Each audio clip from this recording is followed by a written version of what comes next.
Now. On 105.9 FM and streaming worldwide on the WMAL app. O'Connor and Company.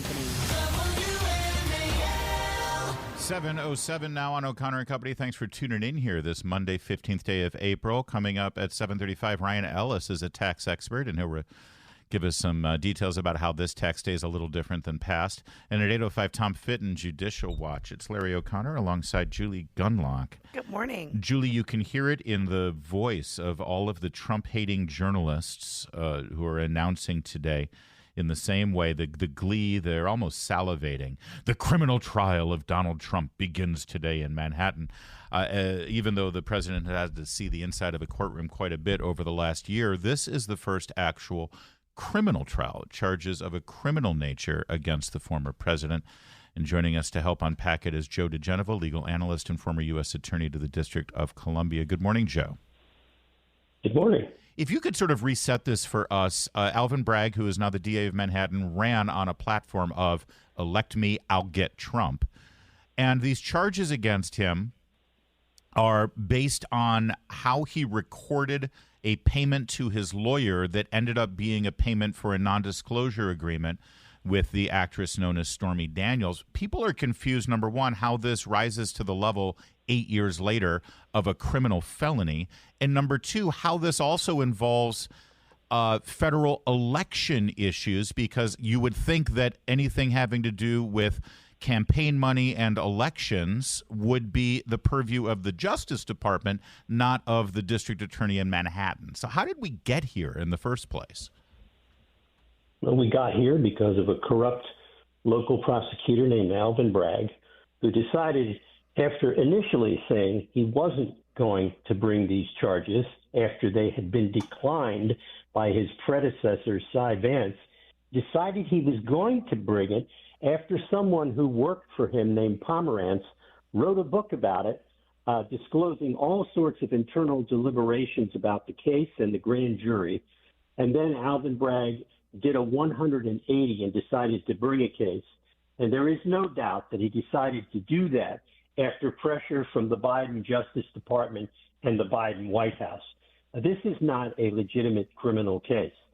The very reason it isn't is, if this is such an important case, why was it not brought until after Donald Trump declared he was going to be a candidate for president? This is a political prosecution. I can't figure out in my own mind whether it's Charles Dickens or William Shakespeare who's responsible for this legal disaster. Every time I think of strange legal proceedings, I always think of Dickens' Bleak House and Jarndyce versus Jarndyce, where a case that went on forever continues to live. And that's what this is.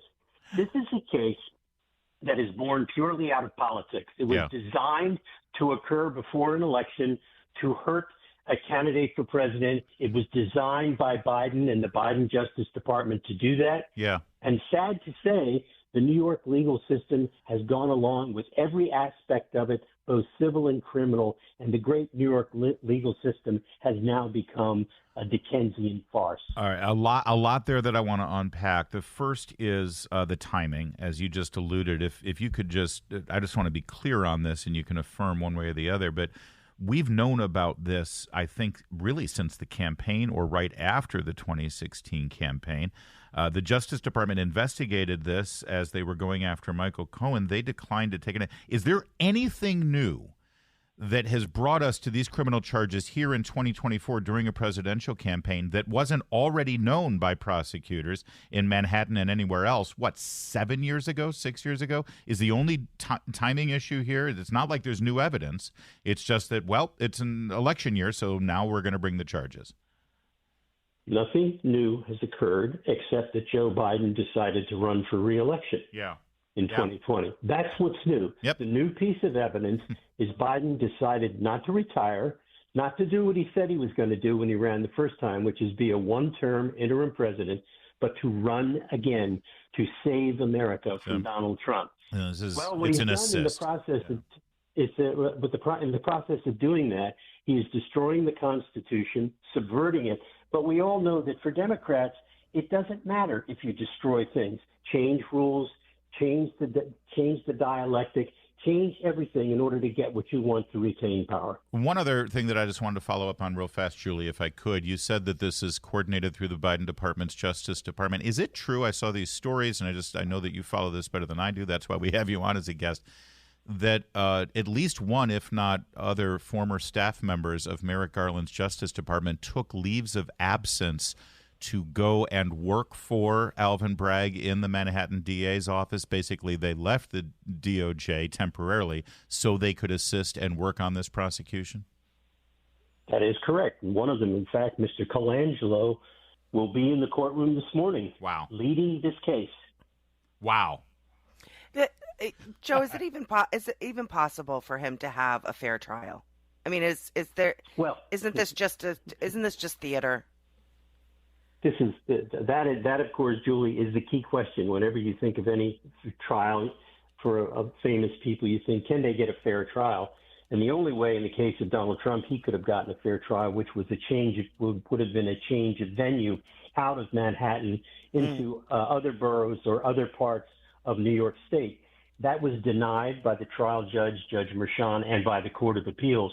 There is no way that Donald Trump can get a fair trial in New York. The jury questionnaire, which the judge put out, is a joke.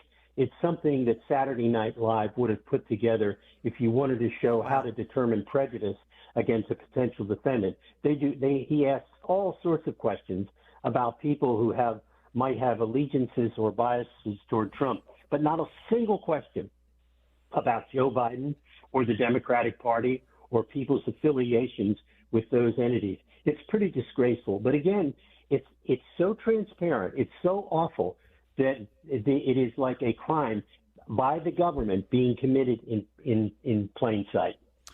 Now today's the first day of jury selection, and a lot of prosecutors and defense attorneys will say that these are the most important proceedings, other than the jury instructions that the judge issues. Yeah, I know you're chuckling already about this. The Trump team asked for a change of venue, not to Mississippi. They just wanted to go to Staten Island, where they might get a fairer jury pool, certainly not a slanted one. That got denied. But now we're hearing reports that Orthodox Jews will be excluded from the jury pool. If somebody is a professed Orthodox Jew and a devout adherent to the Jewish faith, they will be excused based on their religion. Is that even legal, or is that allowed? No, it is not. It's unconstitutional. But the reason it's being done is that we know that 98% of Orthodox Jews in New York support Donald Trump. That is the exact opposite of the Democratic numbers in New York, where 98% of Democrats opposed Donald Trump and supported Joe Biden. What's happening in New York in this jury selection process is a travesty. This is not jury selection. This is jury direction. The judge is directing a verdict of guilty by the manner in which the jury is being selected. Again, this is not jury selection. This is jury direction. Yeah. This judge is a disgrace. Everybody in New York who pretends to be a lawyer or a judge should be ashamed of themselves. Not a whimper from anybody. No op-ed pieces. No articles in their legal publications about the dangers about the way this is being handled, because the hatred for Trump, it trumps everything else, if I may borrow a tired metaphor. It just trumps everything else. We've got a little bit more on this, including the very interesting juxtaposition of Michael Cohen versus Michael Avenatti and their roles in this proceeding. And also we've got an update on the charges against Hunter Biden on federal gun charges. So we'll continue with Joe diGenova on those two issues in just a moment. First, though, at 7:15, WMAL traffic and weather every 10 minutes. First on the fives with Jamie Whitten in the Hadig Carpet Cleaning Traffic Center. On the next Vince Colonnese show, the big story that the media absolutely refuses to tell you about today, we've got it 3 o'clock here on WMAL. We continue with Joe diGenova, legal analyst, former U.S. Attorney for the District of Columbia. Two other things on this. I think it's fascinating that Michael Cohen, a man who was slimed, derided, faced prosecution and was prosecuted. I think he's the star witness here for the prosecution in Manhattan. If Trump is to be convicted, it will be because a jury has believed Michael Cohen in this entire escapade. Meanwhile, Michael Avenatti, the lawyer who is in jail right now for defrauding his clients, including Stormy Daniels, the center of this whole non-disclosure agreement, he actually appeared on MSNBC as a legal analyst, which, by the way, Joe, I mean, if you get convicted of anything and you're in jail, you're still going to be here every Monday, right? We'll have you as our legal analyst, no matter what. Good. Avenatti calls into MSNBC. He's on the air for 10 minutes and said, this case is garbage, he said. This case, Trump should never get convicted on this. He even said, I think the American people should have a right to vote for Donald Trump and the court shouldn't get in the way of it. What the hell is happening here, Joe? Well, maybe he found the good Lord in prison. But funny things happen in prison. Yes. Yes. But Cohen is obviously no sane prosecutor would ever want to call a witness like Michael Cohen. But this is not a regular case, and it's not a case that's being handled fairly or by regular order. This case is fixed. It pains me as a member of the bar to say this, but this case is fixed. There isn't any chance for a fair trial in New York under these circumstances. This case should not be being held in New York, where they voted overwhelmingly for Biden, and the polls show that there is a deep hatred for Trump. This case should have been moved to another jurisdiction. The fix is in. The verdict is in. It doesn't matter who the witnesses are, what the rulings are going to be, how the jury selection is going to occur. Judge Merchan is going to direct a verdict of guilty, and this jury is going to comply. Let's remember what this is about. This is about a non-disclosure agreement reached between private parties during an election campaign, which is done all the time. And all of a sudden, it's now a crime in New York to reach a non-disclosure agreement. President Trump has said that he wants to take the stand as an attorney. What is your opinion of that strategy? He shouldn't do that, and I don't believe he will. You can't allow yourself to be subject to cross-examination by legal thugs. People who don't follow any rules are not going to cross-examine you the way that should occur. The other thing is Trump has everything to lose by taking the stand. Make the government meet its burden, which it will meet anyway, because, as I said, I think this case is fixed by Judge Merchan. I don't think there's any way this is going to be a fair trial. So don't make it look like a fair trial by taking the witness stand. And finally, based on your opinion so far leading up to today, is there enough here for the Trump team to appeal? Should they get the conviction you're predicting here? Oh, there's plenty to appeal for. There's a complete denial of due process. For example, Bragg has refused to identify the other crime that they were trying to commit when they falsified the records. That's a denial of due process. He says the statute doesn't require him to do that. If that's the case, the statute's unconstitutional. No, they have plenty of things to appeal, but I have no confidence in the New York judicial process. That's what's happening, by the way, when judges go out and make public statements about cases like Reggie Walton, U.S. District Court judge, did in D.C. the other day. You know what people think? The system is political. That's why judges should shut up, do their job, and if they don't like what's happening, they should get out and vote and shut up.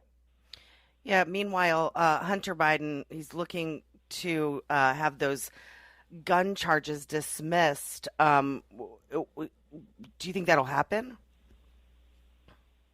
No, he's going to be tried and convicted in Delaware. Wow. I mean, that judge made up her mind about this case when she refused to accept the corrupt plea agreement that David Weiss had brought before the court. David Weiss remains an embarrassment.